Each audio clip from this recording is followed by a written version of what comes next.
Ah, queen. Yeah.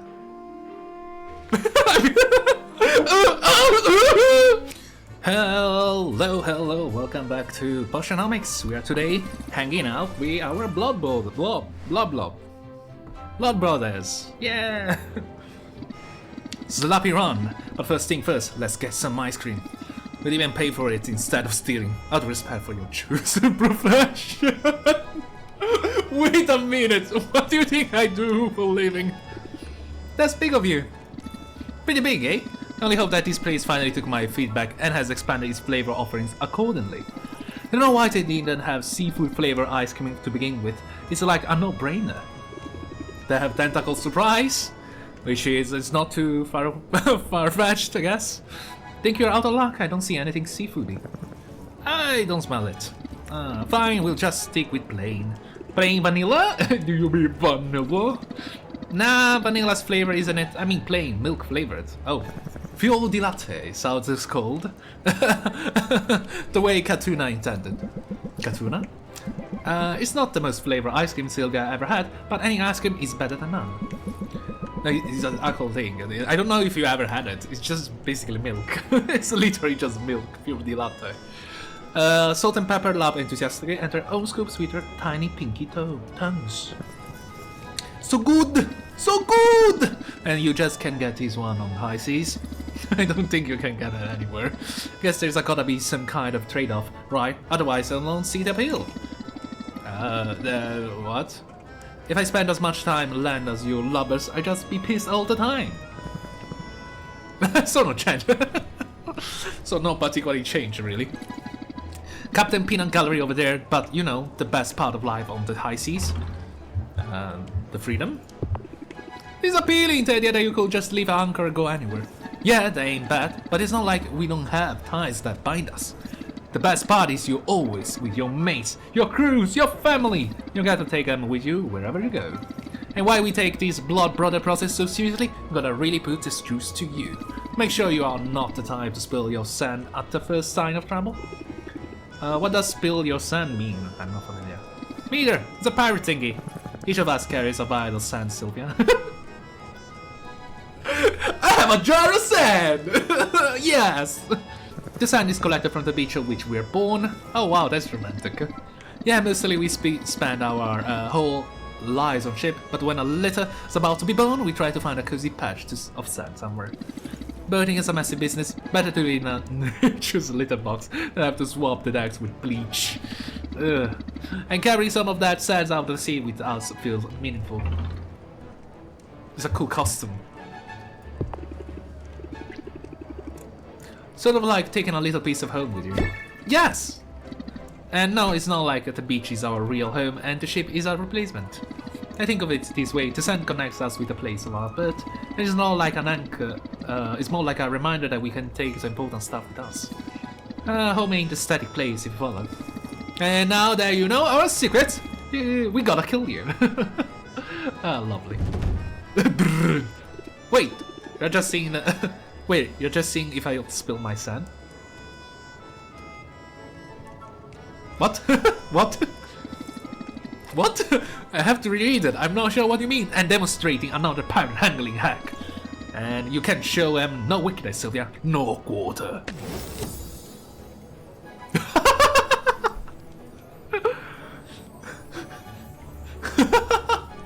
Remove all customer buff, then raise interest by 13. Close sale.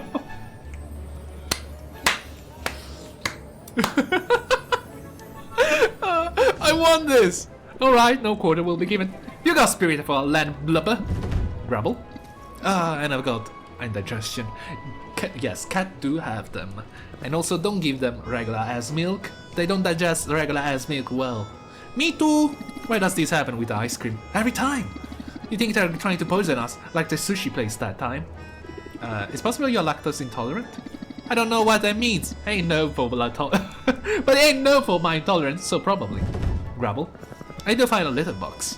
Yeah, you and me both. We'll see you around, Sylvia. I'll tip you might wanna steer clear of this area for a good 20 minutes or so. Good to know!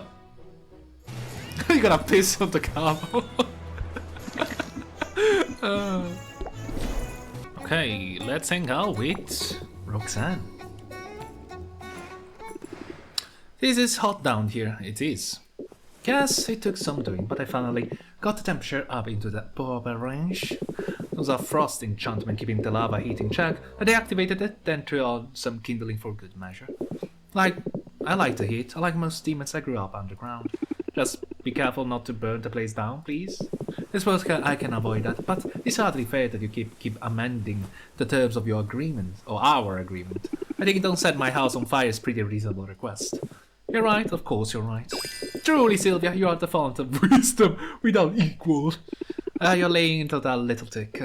Sometimes pandering is the best way to steer conversation in your favor. Dignity be damned. Panda. Increase stress by 3 at the start of Sylvia's turn. Raise interest by 24. Apply self-hatred for 2 turns. Wow.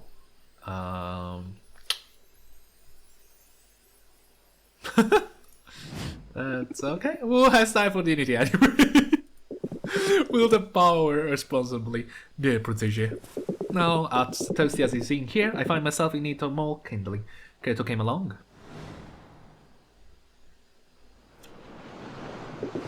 Here we are, there's the bound to be abandoned driftwoods along the shore. Assuming we are buying kindling from a vendor, I notice one truth. There are some things you must do yourself. Roxanne takes a piece of driftwood from the sand, she pulls it close as if he's sniffing it. Okay, Sylvia can just make out the sound of Roxanne whispering in an unfamiliar language. Was that a spell? It's a ritual, but not a magical one. I don't mean to be secretive, but I tend to be private about my heritage. You could say I'm still working out exactly what it means to be demon living on the surface. Suffice to say, there's a ritualistic significance to the gathering of fuel for the heart, with an H at the end. So please keep your eyes out for more driftwood, but allow me to carry it all by myself. Whatever you say, don't be silly. Don't be silly, I'd be glad to help you carry the burden. And under normal single size, I'd be glad to share the lava. But honoring traditions isn't being silly. And every demon carries their own kindling during the week of 1,000 pyres. Tell me more, if you want to talk about it. I'm not familiar with the week of the 1,000 pyres. It's a time of great importance to my people. You see, demons didn't always live below ground. Long ago we called the surface home. Until generational coupling finally forced my ancestors to flee their homes. They left everything behind, undertook a great migration, but still that wasn't enough to satisfy their oppressor. The exile were pursued by their enemies. Ultimately, they were backed against a mountain range. Things looked dire, lighting pyres for their fallen, and the exile despair for the future of demonkind. Then, in the light of those many pyres, something was illuminated in the simmering endless rock of the mountains.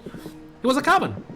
Okay, a cavern that led to a vast network of underground tunnels. More than that, it was salvation. We live underground ever since, and one week each year we keep our hearts blazing in memory of those who came before. That's a bit of a story, but so sad. I can't believe I never heard of it before. They say history is written by the victors, but I found survivors tell the more compelling days. Okay. Thank you for allowing me to share mine. I'm far from home, Sylvia. To my knowledge, I'm the only demon on this entire landmass.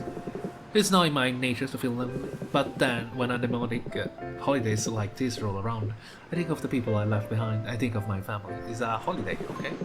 I'm glad not to be entirely alone here. Let me know if you're nice and get lonely. I'm right upstairs if you ever need me.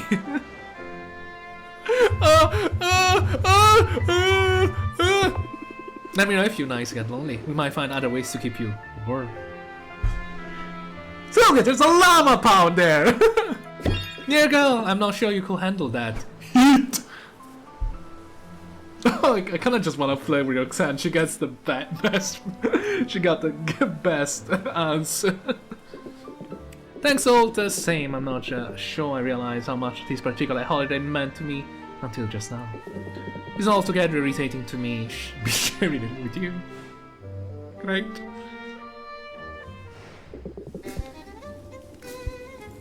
I can rank up again. But loot!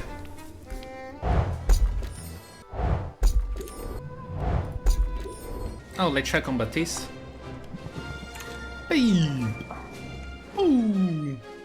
Oh! There's a delay. Sylvia in trouble and I could use a spot of advice. I've heard my people were questioning my qualification. Oh. Unsurprisingly, they suggest that I'm only good for pushing papers that have no idea what I like to do what they do. Never found much balvos at the markets too. I thought for certain that instantaneous coffee will win them over. I need the heroes in my employ to respect me if I have any hope to keeping our numbers up. I'm unsure how to keep above earning that respect. Go on patrol. Show them you are not you're not asking them to take on any risk you wouldn't take yourself. Lead by example, eh? I think I like the idea. I think I like it quite a lot. I have to prove that I understand the danger. Only then I will have the right to send others into the line of fire. I confess I'd rather spend a day catching up on chores, but sometimes there can be no forward momentum without first giving up some ground. Suppose that's the trick you could use in your own negotiation. Raise it to the next level. Permanently block the highest available level of interest, affecting your customer's shield. Perfect. Yeah, no kidding. My life's about compromise. Then I hope you won't put up too much of a fight when I insist you join me on patrol.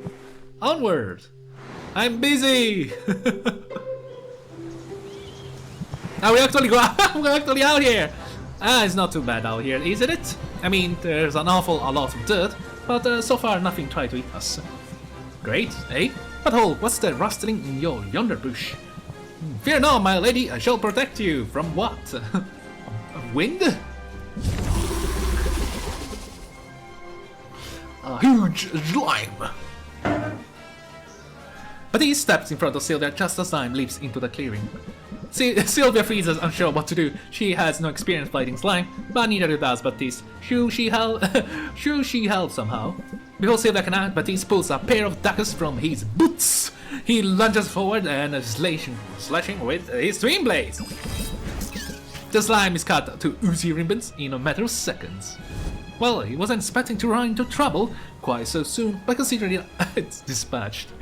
Wow, that was impressive. That was hot! That was impressive! I didn't even realize you were armed.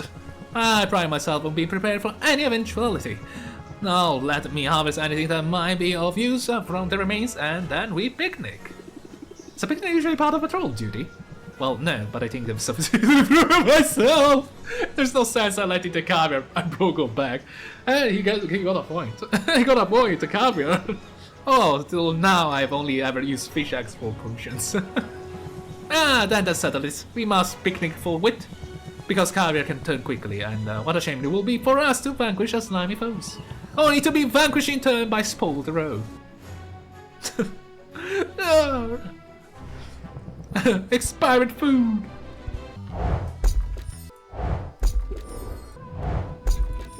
Let's hang with Baptiste again. We think we're gonna finish the... Yeah, I believe we can finish it in within the 10 days. We can make good friends with them. My main objective, get a coupon. F everything else. I hope you can overlook the throbbing vein in my temple, Sylvia. Generally I'm quite good at keeping my composure when I'm sad, but that van will betray me every time! Save for a spot of tea and brewing some as we speak. But he sets up a couple of saucer of delicate porcelain. They gleam even at the low light of the guild hall.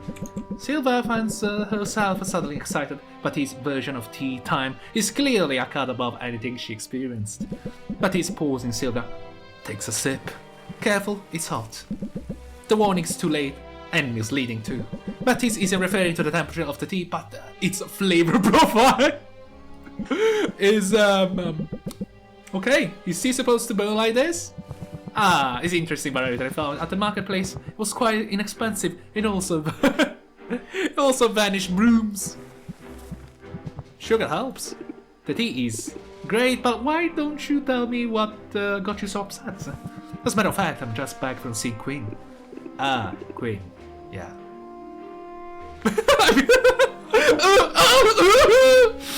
Okay, yeah, Queen can have that effect. I know they are friends of yours, so I thought of them when it came time to sell the bits I harvest from that forest line. And would you believe it, Queen offered me next to nothing for my goods.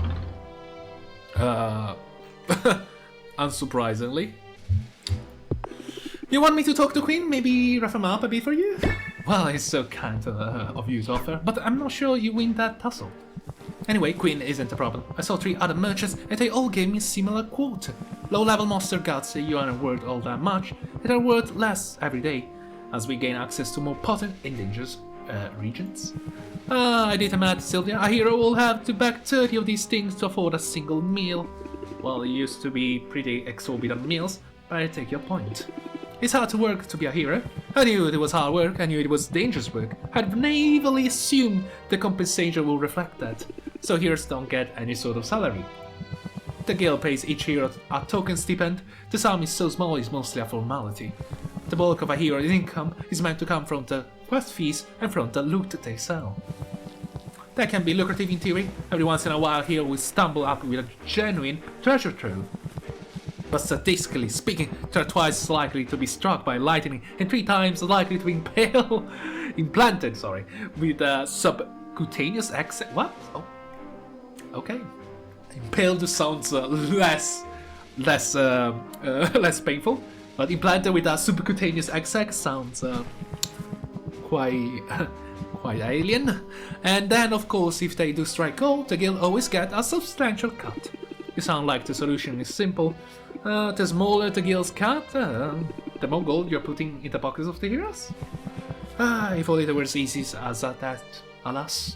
The Heroes Guild is a for-profit enterprise. It's a machine! A machine designed to generate revenue and to put that revenue into the hands of the state. Oh. You have shareholders? Really? Meaning your family? That's right. They invest quite a lot to get this chapter up and running. An endeavor such as this isn't inexpensive. And they expect to see significant return of their investment. So far everything appears to be on track. If the guild is a machine, then it's a very efficient one.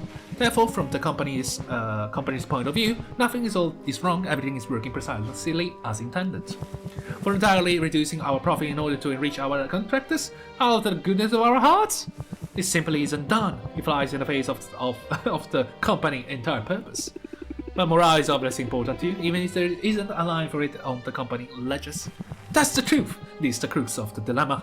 But while I don't yet have any answer, I feel hopeful. After all, it's only after a problem's been identified that it can be resolved. The trick now is simply to find the common ground. That is the best way to ensure everyone comes away satisfied.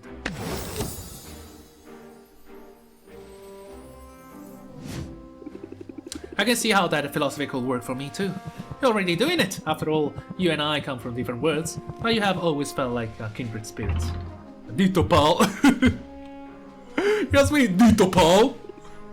I'm glad you're so simpatico. We are definitely agreeing on the quality of the tea then. It's terrible. Because I noticed you haven't touched yours in a few minutes, and I feel you should drink it down quickly. Before you melt, my good porcelain.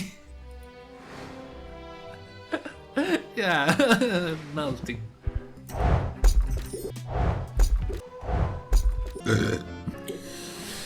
And this is everything for today. See you again soon. Tomorrow, maybe next year. Haha.